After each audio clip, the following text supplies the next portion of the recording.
The other elite choice for the Tau Army, which is the icon of the Tau Army, is the battlesuit. These come with a myriad of different weapons you can put on them, weapon systems, and they're all jump pack infantry. You see they have the little jump packs on the back here, which enables them to move 6 inches in the assault phase, whether they assault or not. And that is what creates the legendary harassing Tau jump, shoot, jump. All these weapons are also magnetized, so I can trade them out with different weapon loadouts, fighting different armies. Their shoulder-mounted hardpoint is also magnetized. I have multi-trackers here for the sake of this video. The sergeant here, see once again with the red helmet, sergeant with the red helmet, has a missile pod for doing possibly some rear tank hunting. And the plasma rifles, I just can't say enough about the plasma rifles. Strength 6, AP2, rapid fire, and because the suits are jetpack, they are now relentless. That grants them the relentless special rule, which means they can fire their plasma rifles at full effect even if they move. 24 inches single shots or 12-inch double shots. Since they have 2 plasma rifles on each, the suits are considered twin-linked. So you have twin-link, strength 6, AP2, kind of like the recipe for Blood Angels. Their only drawback is they're only strength 4. So if they get hit with a strength 8 weapon, they're gone. Even though they have 2 wounds, a strength 8 template can take out the whole squad, which is a lot of points lost in one hit. Now on the fast attack, these are the Pathfinders, which are pretty cool because they have the scout special rules so they can get into place. All the Pathfinders carry with them marker lights. Once again, I've been over how marker lights are used. It really screws with the enemy when all of a sudden every Tau in your army has a BS of 5 as opposed to their traditional BS of 3, or you reduce the enemy save down to nothing, or his cover save down to nothing, or his leadership down to nothing, and you have Marines failing their leadership test. Only drawback to the Pathfinders is they have to take a Devilfish. I was going to paint a Devilfish in the same color scheme as the Pathfinders to symbolize that it was their Devilfish, but then I like to load up my troops in the Devilfish, and that would definitely let people know who was in that Devilfish. So I preferred to leave the Devilfish in the same color scheme as the rest of the Devilfish. That way my opponent has to guess which transport has what unit in it as the game progresses. The thing we use for the marker lights is these were found at Hobby Lobby. If you have a Hobby Lobby around you, this is for to put in the bottom of decorative flower displays and stuff. These little red crystals, you can buy a whole box of them for about $4. And so what I'll do is I'll put those in front of enemy units to mark how many marker lights they have on them. So 3 marker lights, 3 of my units can bump up their BSs, or I can reduce their leadership by 3, or I can reduce their cover save by 3, or a combination thereof with all the marker lights from the Pathfinders. So there are the Pathfinders. Another fast attack unit favorite of mine is a gun drone squad. These are the gun drone squad, and what these guys do is again they're jump pack infantry, so they can move up to 18 inches per turn. Pretty cheap unit. It's pretty cheap to field them. They all have twin link assault carbines on them, which allows them to fire once, assault 1, so they can fire off. Since they're twin linked, they're pretty reliable at hitting, and they're also pinning.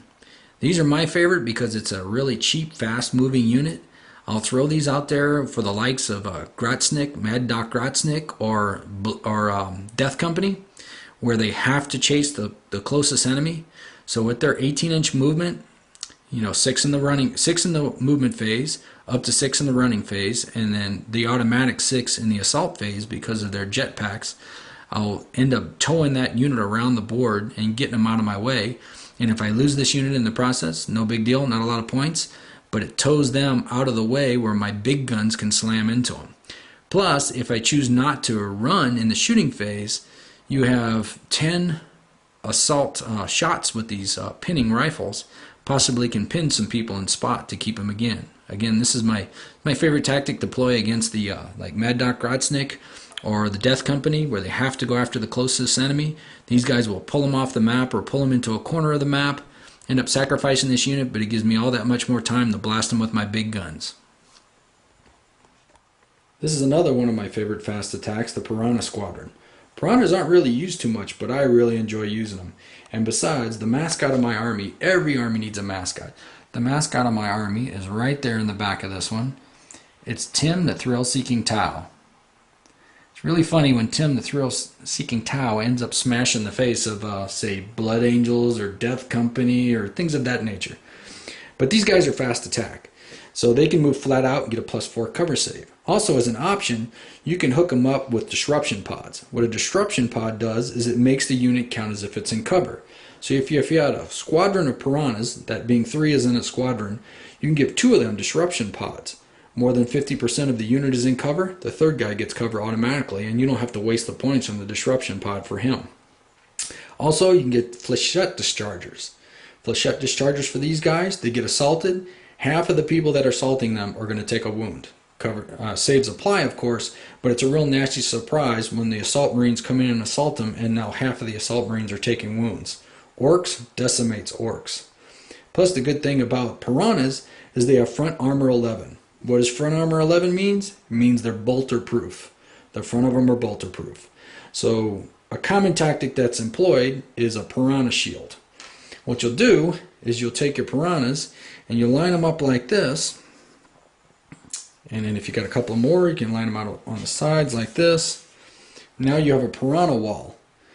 When an enemy unit tries to assault your, as been called several times, squishy Tau Fire Warriors, put some Tau Fire Warriors back here behind that piranha wall, your assault squads, as long as they're not jump pack equipped, can't get through these piranhas.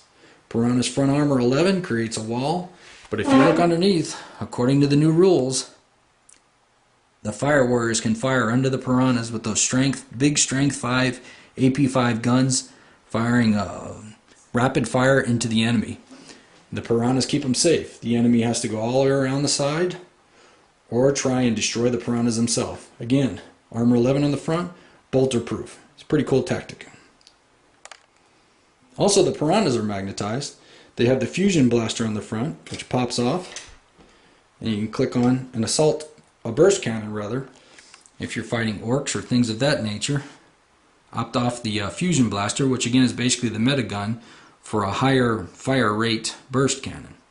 The wings are mounted with the twin-linked assault plasma guns, just like the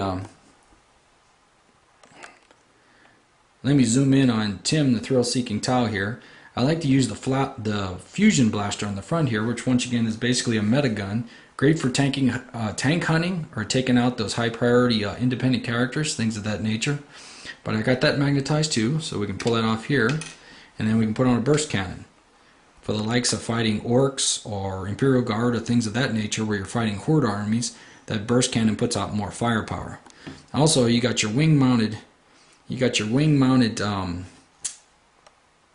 drones, which have the twin-linked assault plasma guns, and these can also detach from the vehicle and go out and fight on their own.